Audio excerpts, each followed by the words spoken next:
This week at NASA. A big week for NASA's newest astronaut candidates. Chosen from more than 6,000 applicants, the group of 8 arrived at Johnson Space Center to begin training for future missions and were introduced to the media during a news conference with Administrator Charlie Bolden.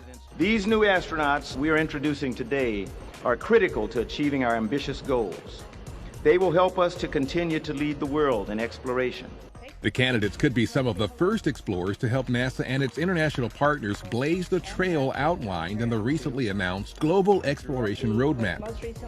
The roadmap demonstrates the important role of NASA's asteroid mission in advancing the capabilities needed for exploring Mars, and the economic and societal value of exploration and what it brings to all of us. The roadmap makes clear the U.S. and its international space partners share an interest in pursuing ambitious exploration goals.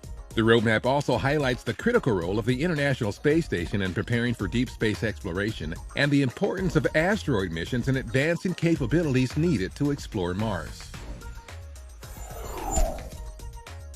While in Houston, Administrator Bolden also visited Boeing's Houston Product Support Center to check out a fully outfitted mock-up of the company's CST-100 capsule.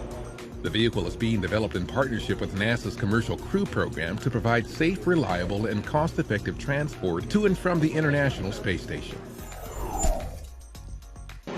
Another commercial crew partner, Sierra Nevada Corporation, suspended its Dream Chaser spacecraft from a heavy-lift helicopter over California's Mojave Desert during a successful captive carry test.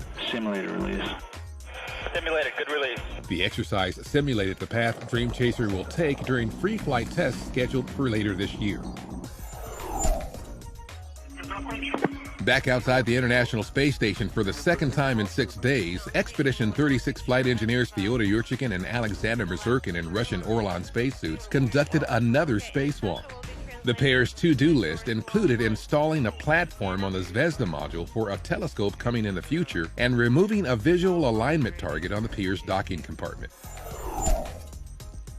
During a news briefing at NASA headquarters, participants previewed the Lunar Atmosphere and Dust Environment Explorer, or LADEE mission, the agency's next excursion to the Moon and the first lunar mission launching from Wallops Flight Facility. One of the questions about dust on the Moon is an engineering question. How do you design things so that they can survive the dust environment? Understanding the environment around the Moon will help scientists better understand other planetary bodies in the universe. LADEE is scheduled to launch September 6th. The primary mirror backplane support structure of the James Webb Space Telescope was delivered to Marshall Space Flight Center for testing in the X-ray and cryogenic test facility. The backplane holds JWST's huge hexagonal-shaped mirror segment and other elements. To prepare the Webb for the extreme temperatures of space, its components are tested at the X-ray and cryogenic facility at temperatures down to a frigid minus 414 degrees Fahrenheit. Members of the media stopped by Houston's Ellington Field near Johnson Space Center for behind-the-scenes tours and access to the SEEKERS mission, NASA's airborne study on how storm systems and air pollution from wildfires and other sources affect our climate. SEEKERS is the agency's most complex airborne science study of the year, with more than 200 support personnel and observations from NASA satellites, aircraft, and ground sites. The media got a twofer in Houston that day because during another event at Ellington Field, plans were announced to relocate NASA 905, the 747 shuttle carrier aircraft, to the Space Center Houston Visitor Center for permanent public display.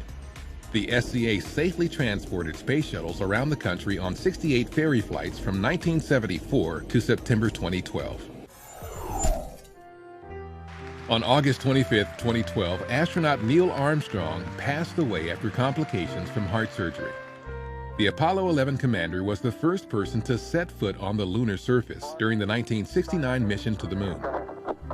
NASA and Washington's National Cathedral held a memorial service in September of last year, during which Armstrong was remembered by those in attendance as an American hero, selfless educator, and a humanitarian. Neil Armstrong was 82. And that's This Week at NASA. For more on these and other stories, or to follow us on Flickr, iTunes, and other social media, log on to www.nasa.gov.